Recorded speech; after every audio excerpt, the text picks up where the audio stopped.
I played an indie game, and now I'm going to talk about it for your amusement.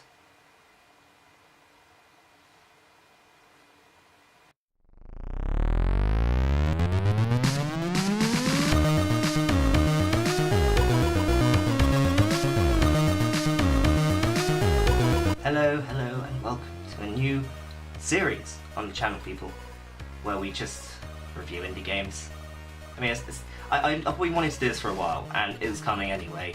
I'm going to review indie games, but I'm gonna add a little twist on it. So basically, I want to review indie games that are near enough free, I think, for you guys to download, for you guys to play almost immediately. But the first game we're going to be looking at today is a game called Sea Salt.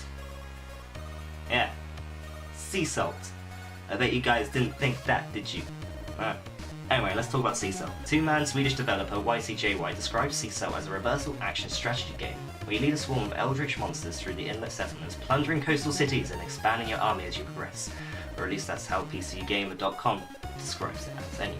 You play as Dagon, the old god of the sea. YCJY says Sea Salt was inspired by Eldritch and Lovecraftian lore, as well as from Software's Bloodborne. So that's all you need to know, right? That's the video. Yeah. We're done, guys. We're done. I've hit 5 minutes. We're done. So that's a nice little twist to the game, isn't it? This time you play as the monsters rather than you play as the guy killing the monsters. This time you play as the monsters killing the guys instead of the guys killing the monsters. Either way, I like that. It's a nice little twist. It's a nice little change to it. And you get to play as Dagon. That is a strange idea, but I like the idea that it's kind of inspired by Lovecraft and Eldritch and Bloodborne and stuff like that.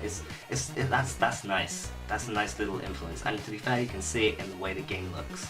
It does look very Lovecraftian in the way that it's very gothic. It's a very gothic setting. It's very dreary and old, and it kind of reminds me of Diablo, I think, in a way, the way the game looks. Anyway, let's just dive right into the game, and that way we can talk a little bit more about it, shall we? I'm sorry for my hair sticking up at the side as well. It is because I had a nap earlier. I was meant to record this video, but I decided I would take a nap instead, because I don't know why.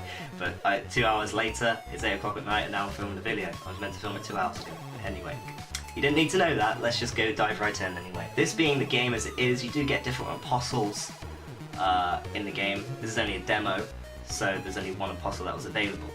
But the different apostles are meant to give you different abilities. So this apostle, the Agra de Pesca apostle, gives you stronger swarm and plus worms explode. Worms explode. I would say one thing about the swarm in this game. The swarm's a little bit strange in this game. The way that it's done, it's very annoying. Like, it doesn't stick together. It kind of is very spread out, so it's very hard to keep it all contained and organised, which I suppose kind of adds to what the game's like and what the game's about. It's meant to be a bit chaotic. There's not meant to be any organisation. I suppose that kind of adds to that. But still, it kind of makes the game very difficult at times. The controls are a little bit... It's just not easy to keep it together. I didn't notice it until I've just watched this footage back now, but we're actually underwater. It's underwater. I didn't notice this. I mean, it makes sense now that we're underwater because Dagon is the water god, but I did not notice it when I was first playing this game. The music doesn't give anything away at all. I've only just noticed why it's underwater now, and that's because of the different plants and stuff that's underwater and the way it's kind of waving. But when I was playing this game, it just looked like that those were different types of plants in the world that it was. You know, this is meant to be a fantasy game. You know, it's meant to be fantasy. It's meant to be gothic. You know, so I just thought these were just random trees. But yeah, there's nothing really giving it away. The fact that this is underwater. So that's news to me as well. So if you guys noticed it before me, then well done you. As the game goes on, you see different stations like this in mid-combat, you know, where you can just summon more minions. There are 3 types of minions that you can get in the demo. There's the Swarm, the Worms, and the Cultists. So among the minions that you can get, you've got the Swarm, which is what you start with. The Swarm are fast, but they're weak, but they're melee troops. And then you've got the Worms. The Worms are a little bit more stronger melee troops, and they kind of leave a slime trail behind, but they're much slower, and they can stop enemies with their slime trail, which is quite disgusting. But then you've got the Cultists, who are ranged troops and worshippers of Dagon. They're a little bit stronger in terms of toughness, I think. They're a little bit more tough than the others, so they take longer to kill. However, I think the cultists were my favourite, to be fair. I loved playing the cultists. I loved having cultists in the swarm. They truly change things. They really do. Either way, the fact that you can get 3 different types of units for your swarm kind of makes it more interesting. It kind of makes it a lot more fun. I got the worms first time round. Mainly because I didn't really know what to do. I just thought it'd be fun to try all 3 of them. The worms, they are very slow. That's the only thing I would say. They are very slow, and when you got a swarm that's especially fast, it's difficult when the worms are there. But they're slightly more easy to control than the swarm. As you can see, the combat isn't too difficult. You just kind of run up, you hold down the spacebar, they fight to the death, basically, and kill the shit out of them. If you swarm around them, like the game is about being a swarm, so if you swarm yourselves around the enemies, it's easier to kill them. It's very satisfying. I think it's in not such a sadistic way. I don't know what that was.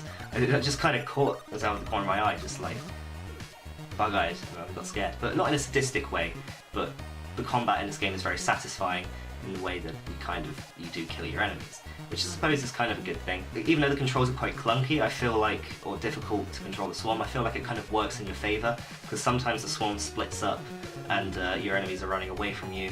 The swarm splits up and then it's easier to flank them.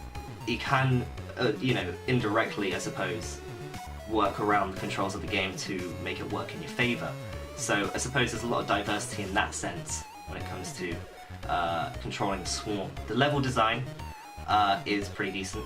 It's not too difficult. It's not too difficult to find your way around the levels. There's different stages to the levels, obviously, and each stage is slightly more difficult, and then it ends with a boss battle at the end of the level, which is simple. It's kind of what you expect. Working your way around the level isn't too difficult, but one thing that is a problem is trying to find the enemies, because to move on to the next stage you have to kill all enemies in one sector, in one region. So, but finding the enemies in the regions can be a pain in the ass, because the enemies can be hiding quite well, and with the way the game looks, particularly with the misty kind of feel to it, the humans blend into the environment so well that sometimes you miss them when they're hiding behind a box or something, and that can make it really a pain in the ass. But that's the only downside I feel to it. That's not really anything to do with how the level's designed, that's more to do with the visuals. So that's Sea God, everybody. There's not really much to talk about because it's only a demo at the moment, and I think it's still on Kickstarter. The campaign might have finished by now on Kickstarter, but I will leave a link in the description down below to any sort of link that this game has to its final release. So hopefully they'll clear up a lot of some little issues, but it has a lot of promise, this game, for an indie game. It has a lot of promise. It's very small. It's very quirky in a way. It's interesting as well. And that's what's great about it. Thank you all so much for watching this first indie game review on the channel. I'll try and keep these short and sweet, unlike my ex-girlfriend. Oh, damn, so fucking fast. Anyway, thank you all so much for watching, and I'll see you all next time. Goodbye.